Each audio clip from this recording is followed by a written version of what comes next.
Et bonjour à toutes et à tous et bienvenue dans La Gonfle, le podcast qui sent bon le pire, le podcast qui a grandi avec les matchs en clair de Ligue des Champions sur TF1 et qui se souvient avec grand plaisir de la lucarne de Valbuena à Anfield.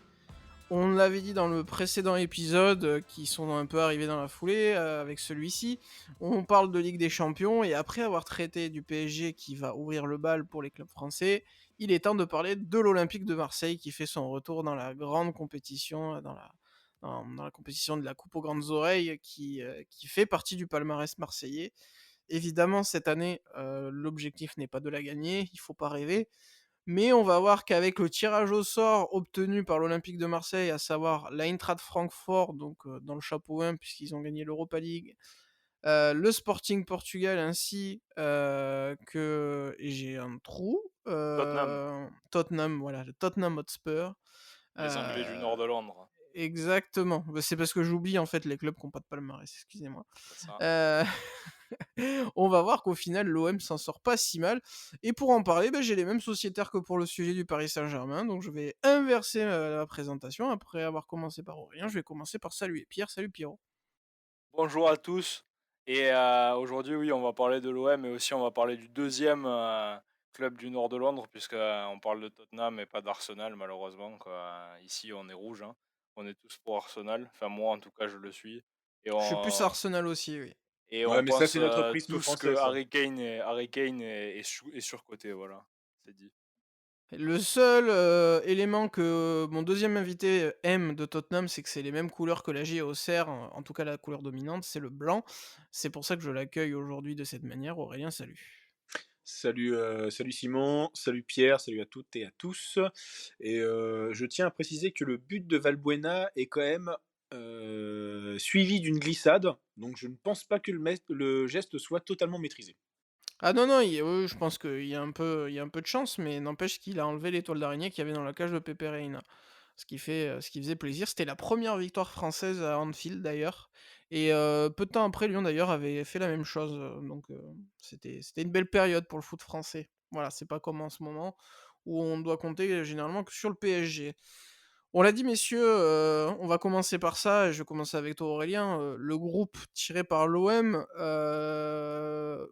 même si ça peut manquer d'objectivité si on prend le prisme d'un supporter marseillais, on est quand même un peu obligé de rêver parce que, en plus, sur le moment, c'était soit le groupe de la mort, soit ce groupe-là. Le destin a quand même bien tourné, en tout cas, jusqu'à fin août pour l'OM. Bah, c'est un tirage. Il y a plusieurs grilles de lecture, hein, sur ce tirage de toute façon. C'est le plus abordable. Ça, tu peux faire tout ce que tu veux. Tirer ces trois équipes, on en reviendra plus tard, mais le Sporting, vu ce que Tudor arrive à proposer en championnat, je les vois bien s'en sortir. Francfort, même s'il y a des joueurs comme Randall Colomwani qui fait une super saison, ils ont perdu Kostic, un super Mario début de saison. Götze, monsieur! Mario Götze! C'est vrai qu'il y a Mario Götze. Et Kamada, on ne sait pas trop s'il est dans le sas de sortie ou pas. Enfin bref, je me méfierais un peu. Et bon, quand même, il y a Tottenham en fait qui fait plutôt peur, sachant qu'ils font un très très bon début de saison en Angleterre, mais on connaît surtout la propension d'Antonio Conte à foutre les coupes d'Europe, enfin surtout à bazarder les coupes d'Europe. Il y a qu'à voir ne serait-ce l'Europa Conference League la saison dernière dans un groupe composé de Rennes, du Vitesse Arnhem et je ne sais plus. Purée, c'est vrai qu'ils... Ah non, mais j'avais complètement zappé qu'ils étaient dans le groupe de Rennes. Ah oui, ça a été Ouais. la Et cata oui, l'année oui, dernière, hein. c'était un Oh sacré là groupe, là, oui. à l'époque. Et oui, donc c'est la seule chose. Mais après, sur le papier, Tottenham doit finir premier. Alors, comme je parlais des grilles de lecture, c'est vrai que ce groupe facile, ça t'oblige, enfin abordable, c'est pas facile. Le groupe abordable, ça t'oblige aussi à t'en sortir. Là où par exemple un groupe de la mort t'aurait donné quelques excuses pour passer. Et en fait, ce que je vais sûrement regretter, c'est que il y aura sûrement une espèce d'hystérie quand l'OM va faire, soit ils vont perdre contre le Sporting, contre l'Eintracht, ou alors qu'ils vont faire match nul. Et ça, c'est vraiment le prisme des réseaux sociaux qui me gonfle déjà, et même de certaines émissions qu'on peut voir qu'on peut voir dans des chaînes de la TNT, mais qu'on ne verra pas sur W9. Mais oui, mais je suis con, mais c'est W9, ils font l'Europa League de toute façon. Euh, Oui, ouais. Donc je c'est reprends. l'habitude, c'est Ouais, l'habitude. c'est ça. J'ai l'habitude de voir l'OM en Europa League, mais à chaque fois, mais d'aller régulièrement loin quand même. Quand même, hein, Bah, c'est pas. c'est statistique, sachez-le, je me sais, c'était en 2018, mais ça peut être valable si d'ici l'année prochaine il y a une finale, ça serait plutôt pour l'année prochaine du coup. Mais l'OM, depuis 1991, et cette stade donc de date de 2018, mais elle peut être confirmée, fait une finale en moyenne tous les 5 ans de Coupe d'Europe. Ben C'est quand voilà. même à noter.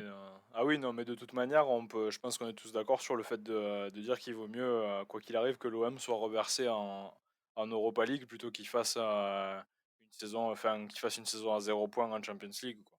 Soit Bah, que ce soit pour le club en lui-même, pour les joueurs, pour leur fierté, pour la fierté des supporters et surtout pour le classement FIFA, quoi.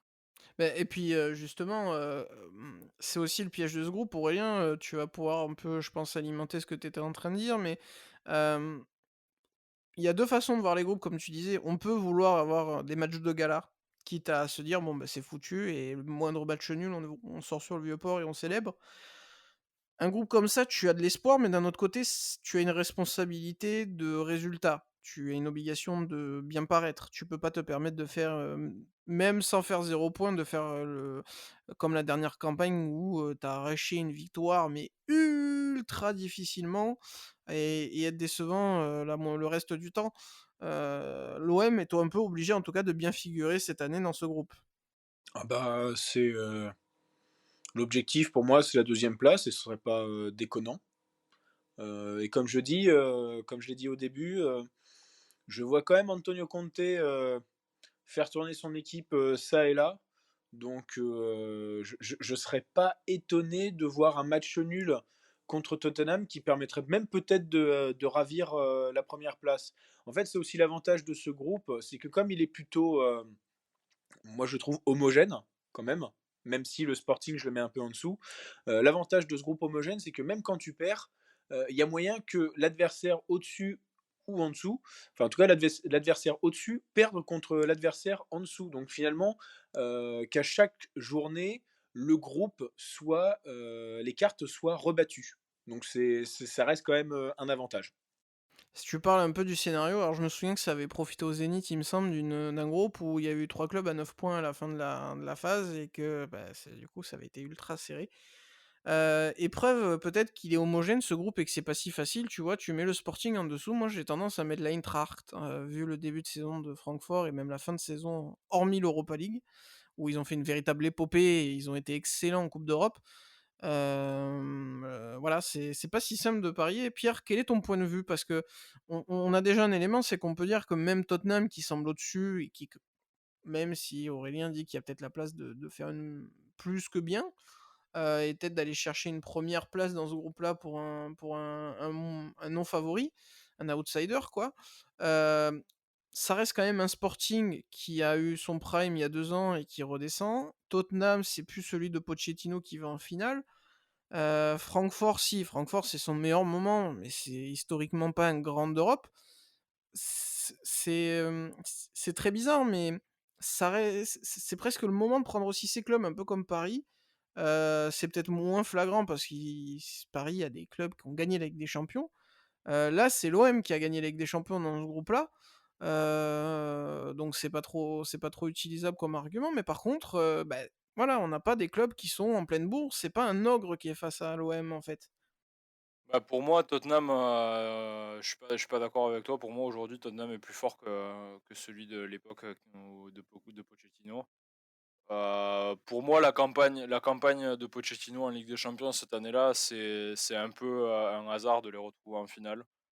Ils ont arraché la finale que méritait le plus l'Ajax de Ah, par ça, par contre, c'est clair. Je suis d'accord. Mais aujourd'hui, pour moi, l'équipe est plus séduisante actuellement de Tottenham et a plus de potentiel pour moi. Alors après, en plus, moi, j'aime pas mal le coach Conte qui arrive quand même à mettre beaucoup de passion, même si c'est vrai que ça s'est pas forcément bien passé et que ça a peut-être pas fonctionné l'an dernier avec Tottenham. Aujourd'hui, on va pour moi, je pense que Tottenham doit finir premier et que tout autre résultat sera décevant pour le club. Après, Ça, c'est c'est vrai que clair. comme on le dit, moi je vois bien peut-être dans ce groupe, pas mal de matchs nuls et un classement assez serré qui se jouera à la fin et c'est peut-être là que l'OM risque de faiblir parce que, ça démarre très, très fort. On le voit avec le calendrier, l'OM, va démarrer directement par un déplacement chez le favori du groupe où ils vont se déplacer directement à Tottenham. Alors c'est bien de les jouer maintenant, c'est sûr. Mais est-ce que les jouer maintenant et se prendre une fessée tout de suite, ça peut pas déjà doucher les espoirs marseillais? Alors que bon, ça reste qu'un match, sur les 6 après tout, à l'issue de la première journée, rien ne sera encore joué. Mais on sait que l'OM, c'est une équipe fière qui peut facilement rentrer dans une phase, négative Ça, c'est pas et faux, ouais. donc ça va être difficile et puis, ça va se finir du coup par une finale, au Vélodrome qui du coup risque de nous offrir, on l'espère tous une ambiance de feu pour, jouer la qualification contre Tottenham, le 1er novembre.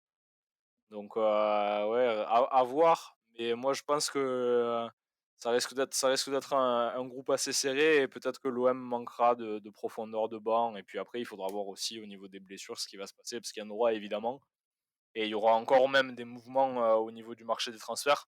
Surtout que ça s'active encore pas mal du côté des Anglais notamment.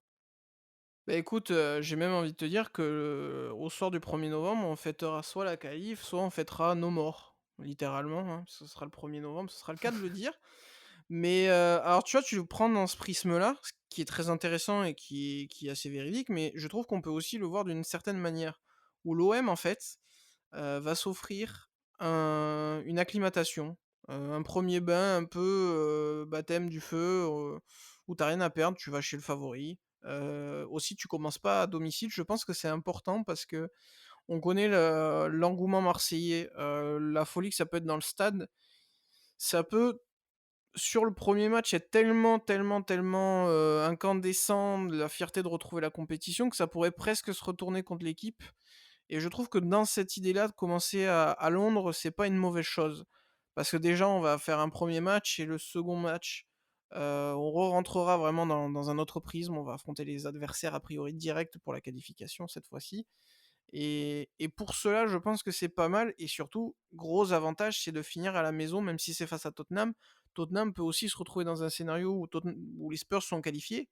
Ça peut arriver, ou pas, hein, mais ça peut arriver, c'est quand même probable. Et l'OM affronte un club qui n'a rien à jouer sur le moment. Donc pour cela, ça peut tourner en l'avantage de l'OM. Par contre, il y a toujours ce petit problème pour Marseille, c'est, bah, l'équilibre dans la phase aller, entre guillemets, et la phase retour, où tu vas jouer 2 fois à domicile dans la phase aller et tu vas faire une phase retour, à l'extérieur plus ou moins. Aurélien, ça aussi c'est important, l'ordre des matchs. Donc on le rappelle, ça va commencer par Tottenham à Londres, ensuite ce sera 2 matchs à domicile contre l'Eintracht et le Sporting, avant, bah, justement d'aller au Sporting et à Francfort et de finir à la maison contre Tottenham. Mais l'avantage, c'est que l'OM va se mettre dans le bain, sans rien avoir à perdre face à Tottenham et ensuite se lancer dans une conquête face aux adversaires plus prenables. Oui, comment, c'est vrai, je vois quand même, c'est vrai que là, je parle un peu du prisme, auxerrois, de ce que je vois en tout cas avec, les matchs à domicile. Je vois quand même, ce que le Vélodrome peut apporter, ce que peut apporter à Marseille. Je sens qu'au contraire, les joueurs ne seront pas, inhibés et au contraire, ils seront, portés et les seuls qui seront inhibés, c'est peut-être, les adversaires. Donc heu, donc voilà, mais comme Pierre, c'est vrai que j'aimerais bien, que le groupe soit serré et que, à la fin, ouais, cette finale début novembre face à Tottenham au Vélodrome, il y a rien que d'en parler, moi, ça me fait rêver. Bah, ça peut faire rappeler les plus belles heures, des dernières décennies de l'OM, c'est-à-dire bah, c'était, alors pour le coup, c'était au Signal Iduna Park, mais l'OM était allé chercher sa qualif face à Dortmund, quasiment à la dernière seconde, avec encore une fois une lucarne de Mathieu Valbuena. Ça peut se transformer aussi comme ça et créer une euphorie d'ailleurs, créer un vrai groupe, hein. Parce qu'en plus, c'est aussi un détail à prendre, Pierre, ce groupe, il va être nouveau. Il y a quand même eu 11 arrivées et pas mal de départs. C'est un autre OM qui arrive. Il y a quand même des joueurs habitués à la Ligue des Champions. Je pense à Chancel Bemba, qui était à Porto, qui est donc à l'habitude des grandes compétitions. Alexis Sanchez, évidemment, qui l'a remporté. Je sais pas, mais en tout cas, l'OM a son destin entre les mains et il y a quelque chose à faire au point que est-ce qu'on pourrait être déçu de ne pas voir l'OM passer en huitième de finale ou quand même faut être modéré et se dire qu'une troisième place, ce sera quand même pas convaincant, mais pas si mal et que le véritable défi, c'est de pas se prendre la honte à une dernière place, voire à 0 point. Bah, tout va dépendre du parcours de l'OM en championnat, hein, j'ai envie de te dire.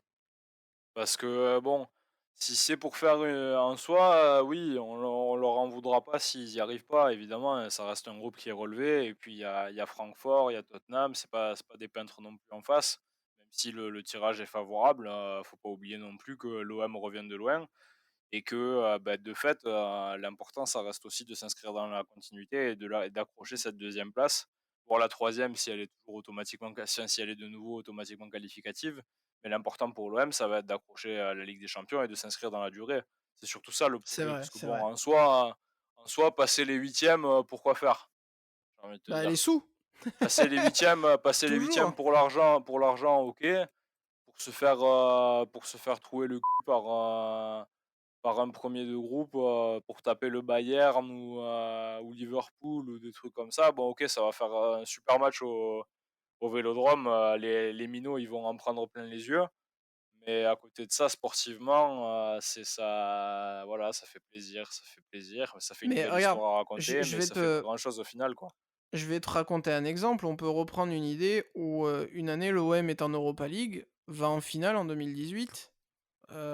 Et c'est sûrement la campagne d'Europa League qui les a cramés complets, qui leur fait manquer la qualification en Ligue des Champions. Bah Donc oui, est-ce qu'il oui. vaut mieux pas que l'aventure européenne, elle s'arrête quasiment à hauteur de début mars et que tu joué un match aux environs de la Saint-Valentin et début mars? Ensuite, merci, au revoir, c'était sympa et tu te reconcentres sur le championnat. Il y a aussi cet intérêt-là parce que, bah, la culture de l'OM, c'est d'être en coupe d'Europe et d'essayer de vibrer. Donc même si tu te retrouves en une Ligue Europa, tu vas essayer de la gagner. Tu vas Oui et essayer en puis, tout cas d'aller mais le est-ce que plus loin l'OM, possible. a les armes pour la gagner justement? Pour moi, l'OM n'a pas les armes d'assumer une épopée en Ligue Europa si il n'a pas fait la différence en championnat pour assurer la Champions League. Donc je Bah oui. préfère, voilà, c'est pour ça que c'est peut-être aussi important d'aller chercher ce huitième de finale, c'est pour aussi, en termes de Ligue 1, gagner en expérience et aussi s'alléger peut-être le calendrier parce que bon, le quart de finale, ça reste quand même là pour le coup illusoire. Je sais pas ce qu'en pense Aurélien, mais Bah, ouais. le quart, c'est chaud, hein. C'est vrai Non, non, que mais ce que je voulais surtout te demander, c'est est-ce que, bah, un peu comme lui, est-ce que vraiment il faut pas assumer un objectif de seconde place et de huitième de finale et voir d'un très mauvais œil même un reversement en Europa League. ouais, moi, j'aimerais quand même voir l'OM en huitième de finale. Parce que c'est la Champions League, ça reste l'ADN de Marseille. On pourra beau dire, beau faire. Les années 90, ça a super marqué, quoi. Donc, moi, je suis d'accord, hein, et moi le premier, hein, je me dis parfois, tiens, quand le PSG avait du mal à passer l'écart, est-ce que ça aurait pas été cool qu'il soit reversé en Europa League pour pouvoir faire une superbe épopée. Bon, ils l'ont jamais fait. Et c'est l'OM qui l'a faite finalement. Et encore, cette épopée, elle a eu du mal à se dessiner. Il a fallu quand même passer. Pour moi, c'est vraiment la demi-finale où il y a eu le feu. Sinon, on voyait l'OM passer et on a quand même eu du mal à se mettre un peu dedans. Et c'est ça, en fait. Finalement, tu vois, en parlant, je dis au moins le huitième de finale, tu es sûr de faire deux matchs à fond, avec des déplacements de supporters et avec les supporters au stade, où ça va être Ah bah, ça va être une génial. fête, hein. Voilà, alors que pour l'Europa League, va falloir attendre de passer les huitièmes, puis les quarts, et enfin en demi. En fait, on dirait tout simplement les supporters français quand ils regardent la Coupe du Monde. C'est au lieu d'être derrière tout de suite, bon, tu as toujours des irréductibles comme nous, aller arpenter les bars ou à s'inviter à droite à gauche. On l'a Mais même regardé, dis-toi, on l'a regardé en décalage horaire avec Pierre en 2018 à Montréal. À Et on 8h l'a du vu. mat avec des bières. Hein. Ouais, et on en a laissé des traces parce que on était sur un comptoir en marbre et sur la demi-volée de Pavard, on a tapé sur le bar en marbre. Et ben, je peux te dire que ma main, rien que d'en parler, elle a encore le choc de l'expérience. Il Donc est taré. effectivement, nous sommes des irréductibles. voilà. Donc, allez l'OM, hein.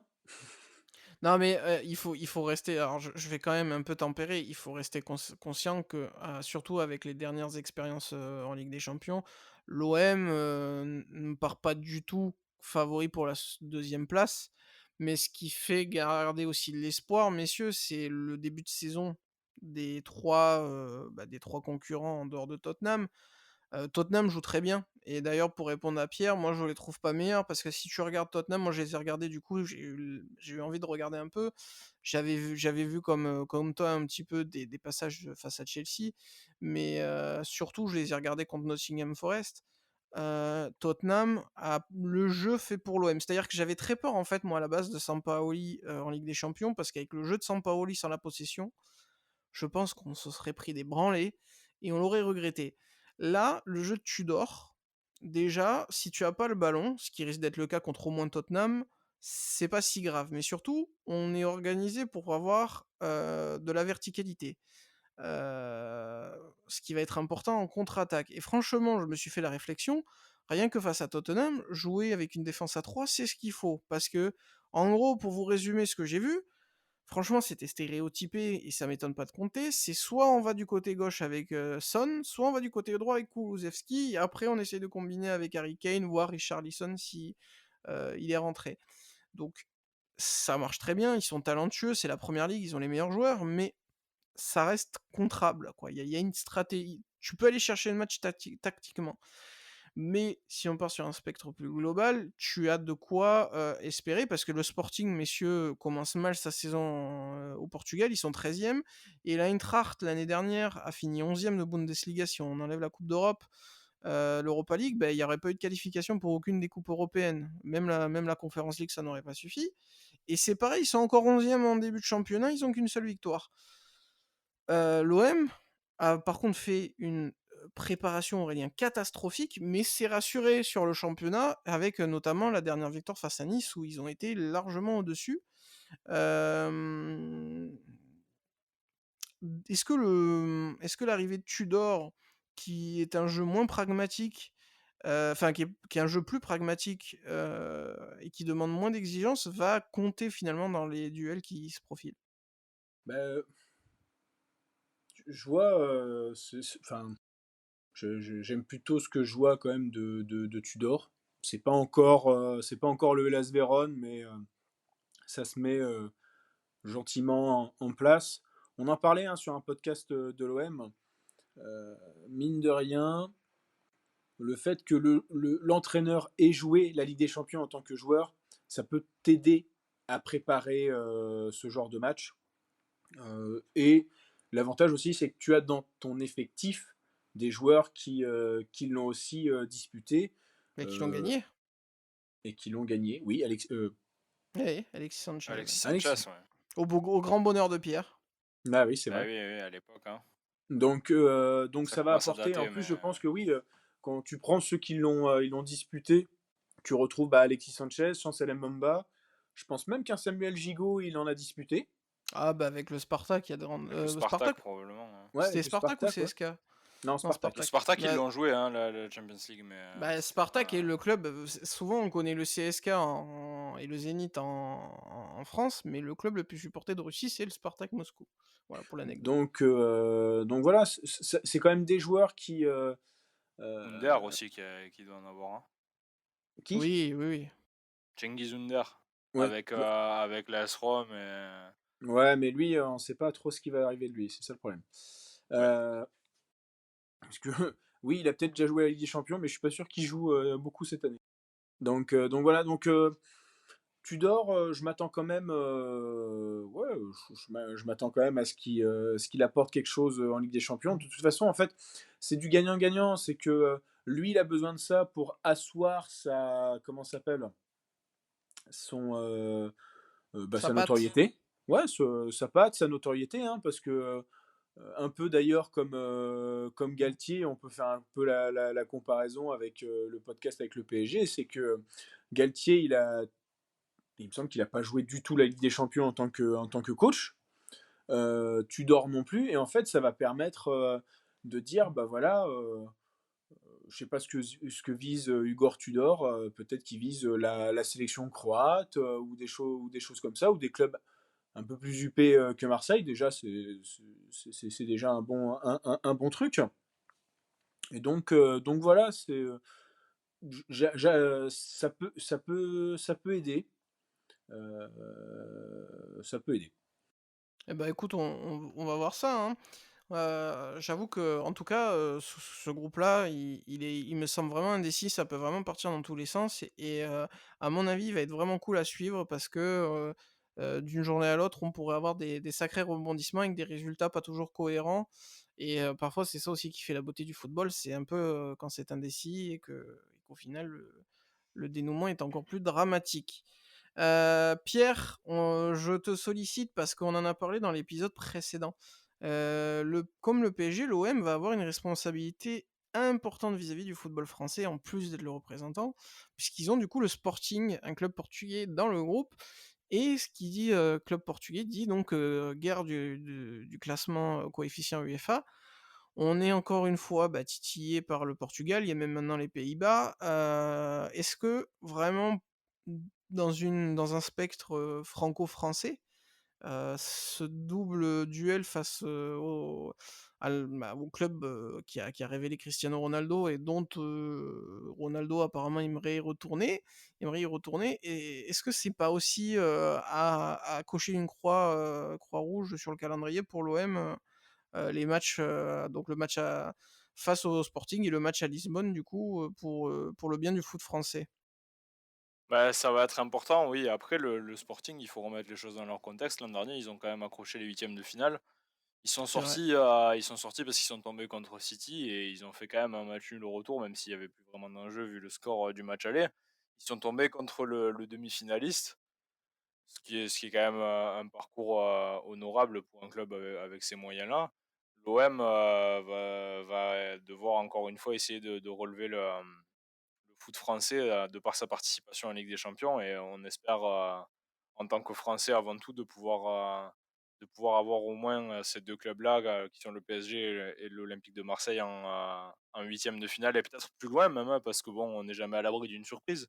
Après tout le tirage ça peut toujours faire que l'OM tombe hypothétiquement contre le plus faible des premiers de groupe et qu'il y ait quelque chose qui puisse arriver, on ne sait jamais. Hein. Ouais, c'est tout le mal qu'on leur souhaite, en tout cas, comme pourrait le dire Paganelli.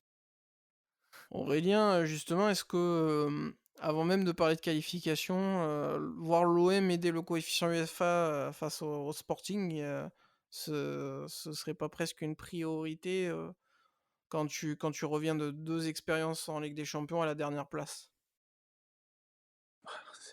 La priorité, c'est déjà de refaire un peu son honneur. Parce que bon, c'est vrai que 2 fois la dernière place, 13 défaites, d'affilée, Bah, une ça victoire en 12 matchs. voilà. Ouais, Déjà, ça ferait c'est du pas bien ouf, de hein. gagner, ouais. Ah bah, oui. Ça ferait du Mais bien en de effet, gagner un match, déjà, ne pas finir dernier de groupe, gagner un match, au moins gagner quelques points. Déjà, on signe, je pense, pour l'OM, ça sera déjà une belle campagne européenne. Si en plus on peut viser plus haut, bah alors là, ouais, c'est vrai, comme disait, Tina Arena, hein, aller plus haut. Mais, comment le problème, c'est ce que je dis, c'est que, finalement, si tu gagnes contre le Sporting, mais tu arrives pas à te qualifier, j'ai peur quand même que ça soit un coup d'épée dans l'eau parce que Benfica, je les vois bien, l'année dernière, ils ont réussi à être surprenants en éliminant l'Ajax, alors que franchement, bah là, j'avais vu les 2 matchs, c'était l'Ajax qui avait, dominé de la tête et des épaules, mais, Benfica, avait ils avaient décidé de jouer sorti le Barça en poule aussi, quoi. ouais. de jouer en contre-attaque et ils ont très bien joué en contre-attaque parce qu'ils ont à chaque fois ils ont su à chaque fois péter la défense Ajacide, bien aidé par Vermeer, si je me trompe pas, le gardien.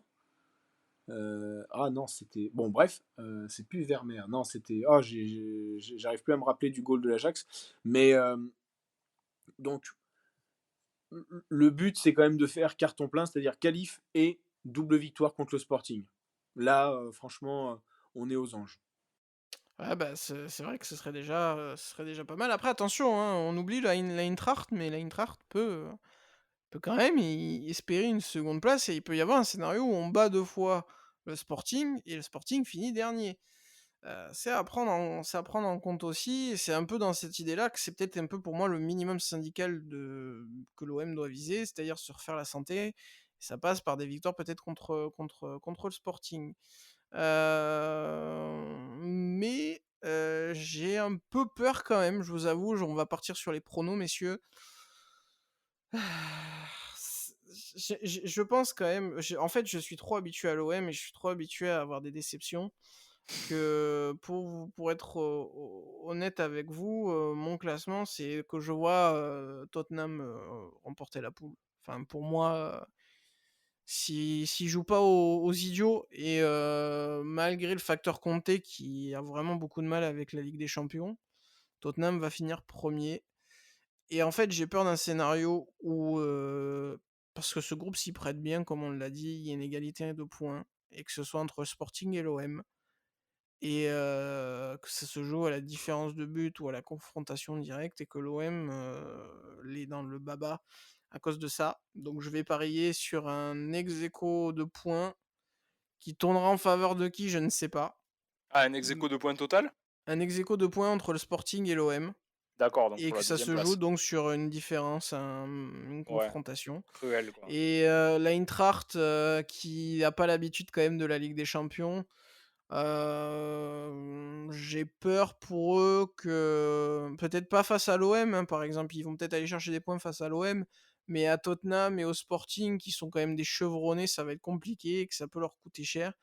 Et au Vélodrome, ils sont capables de prendre le bouillon, un peu comme l'avait fait Leipzig sur la fameuse campagne dont tu parlais, Aurélien. C'était pas dès les demi, c'était dès les quarts, avec ce 5-1, je crois, ou ce 5-2 avec le but d'Hiroki Sakai à la fin, où on avait vu des Allemands complètement débordés, parce que autant l'Allemagne, il y a des stades remplis et une très belle ambiance en termes de chant, autant j'ai le souvenir, même Dortmund, que ce sont des clubs où l'ambiance peut quand même tétaniser leurs joueurs, historiquement. Et c'est pour ça que j'aimais aussi dernier, c'est qu'il y a il y a une accumulation de facteurs où, pour moi, où l'Eintracht fait le parfait quatrième sans être non plus ridicule pour le coup.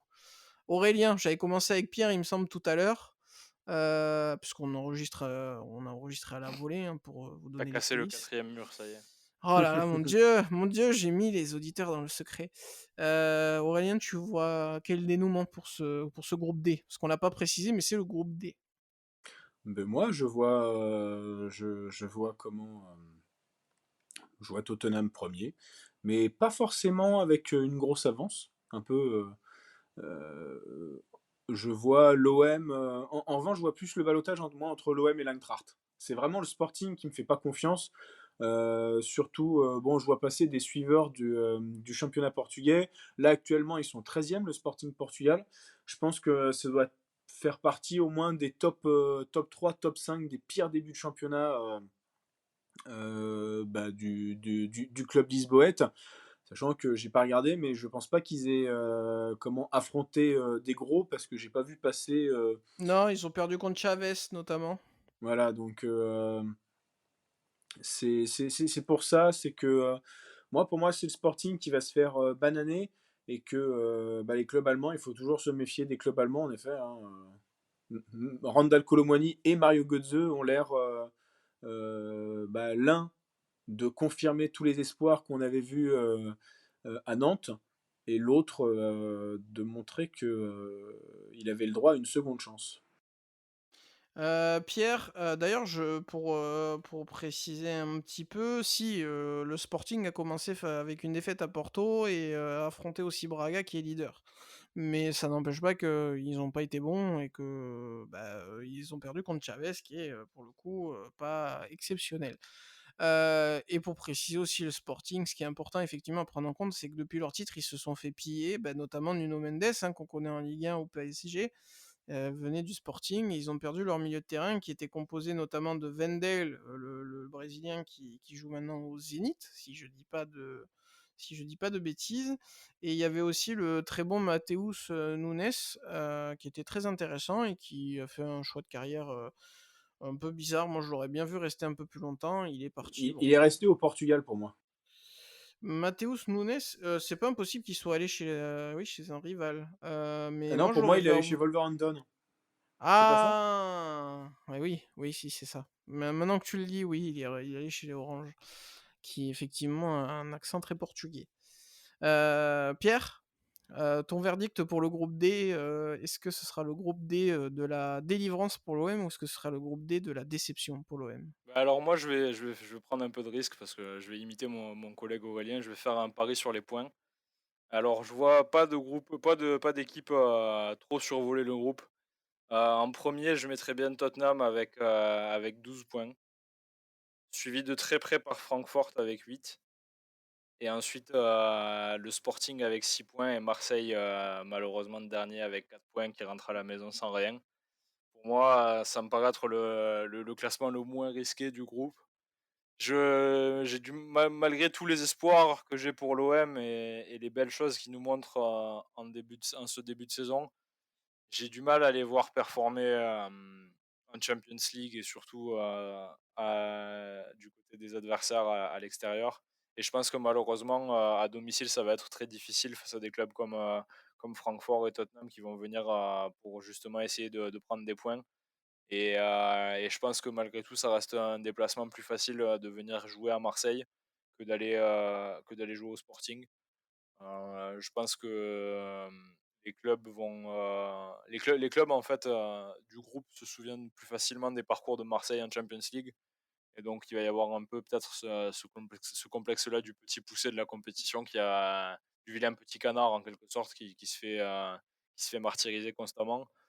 Et je pense que malgré tout, même s'il y a des joueurs plus expérimentés qui sont arrivés cette année, à l'image d'Alexis Sanchez, l'OM peut vraiment subir à partir du moment où ça va commencer à se passer mal. Je pense que l'OM peut s'enfermer dans une phase négative assez rapidement. Alors c'est vrai que comme on l'a dit au début, c'est un avantage de ne pas démarrer directement à domicile parce que je pense que si les rôles avaient été inversés et que c'était Tottenham qui était venu au Vélodrome, ça aurait très vite pu tourner à la clim au Vélodrome, dans un Vélodrome en folie, heureux de retrouver la compétition reine du football de club européen, qui se fait doucher dès les premiers instants. Ça me paraissait assez plausible. Donc peut-être que l'OM aura le bénéfice de ce match-là à l'extérieur, mais je les vois quand même pas malheureusement accéder, que ce soit à la phase éliminatoire ou en reversement en Europa League. Bah écoute, j'espère quand même un dénouement un peu positif, hein, en tant que supporter marseillais, mais bon, c'est vrai Bah, que on le ce souhaite, que, hein, ce mais que, bon. ce que tu défends, il faut quand même en avoir conscience, c'est aussi très probable. On a de l'espoir parce que le tirage le permet, mais c'est un groupe où tout peut se passer.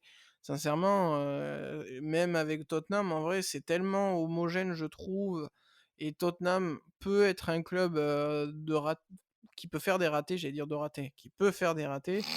Même si je préfère quand même Arsenal à Tottenham à Londres, oui, j'ai quand même un peu de respect.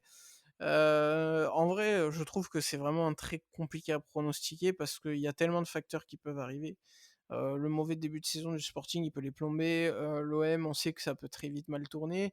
Francfort, on ne sait pas ce que ça va donner en vérité en Ligue des Champions. Donc vraiment, je trouve qu'il est super intéressant à suivre ce groupe. Voilà, autant le PSG va alimenter l'année 2023 en Ligue des Champions, autant c'est peut-être le groupe de l'OM qui va donner un peu de suspense dans la partie de la phase de poule. Donc écoutez, Originalité un peu, hein. Ouais, ouais, ouais. Donc on va suivre ça jusqu'à novembre en préambule d'une Coupe du Monde qui s'annonce. Et on espère que nos clubs français vont bien se comporter, que ce soit le PSG ou l'OM. Surtout après la déconvenue qu'on a vécue cet été avec Monaco, qui est quand même un peu honteux. Voilà, Et surtout qu'en wait plus, le and see. PSV s'est même pas qualifié. Ça me fout en rogne. Surtout que c'est les Rangers qui sont qualifiés et que comme on le disait, sûrement que le tour de barrage où tu prenais le vainqueur de Rangers Union Saint-Gilloise était plus simple que le PSV. Donc il fallait se réveiller un peu plus tôt à mi de la principauté. Mais bon, c'est comme ça. En espérant qu'il fasse honneur au moins en Europa League. Messieurs, merci d'être venus. Merci Pierre, même si tu es un peu inquiet pour l'OM et ça peut se comprendre. Voilà, merci d'avoir été un petit peu la garantie non enflammable de cette émission. Oui, j'ai un peu de neutralité, même si, comme beaucoup le savent, j'ai de la sympathie pour le club marseillais, évidemment. Quand on voit une telle passion et quand on a goûté au Vélodrome, c'est difficile de ne pas avoir de sympathie pour un club et une ville qui respire à ce point pour le ballon rond, quoi. Bah, sachez d'ailleurs qu'on avait une tradition avec Pierre, c'était d'aller voir le match face à l'AS Saint-Étienne, qui est couronné au stade pour l'interaction avec le public du hashtag Monomas, qui nous faisait beaucoup rire. Et malheureusement, cette année, on ne pourra pas aller voir le hashtag Monomas, donc on est assez triste. Mais on essaiera de remédier à ça. Peut-être, il faudrait qu'on ait un peu de chance, mais peut-être avec un match de Ligue des Champions, pourquoi pas, on verra. Wait and see aussi pour ça. Aurélien, merci de t'être connecté du côté de la région des Yvelines, enfin du département des Yvelines, et félicitations. Ta connexion, c'est pour un peu aussi révéler les secrets. Des fois, la connexion, c'est pas toujours ça de ton côté, mais j'ai envie de te féliciter parce que ce soir, c'était exceptionnel.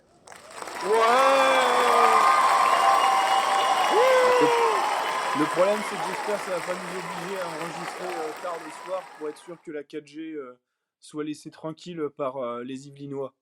Bah écoute, et d'ailleurs, c'est vrai que c'était bien là, parce que bon là d'habitude on le fait on va dire à l'heure de l'apéro.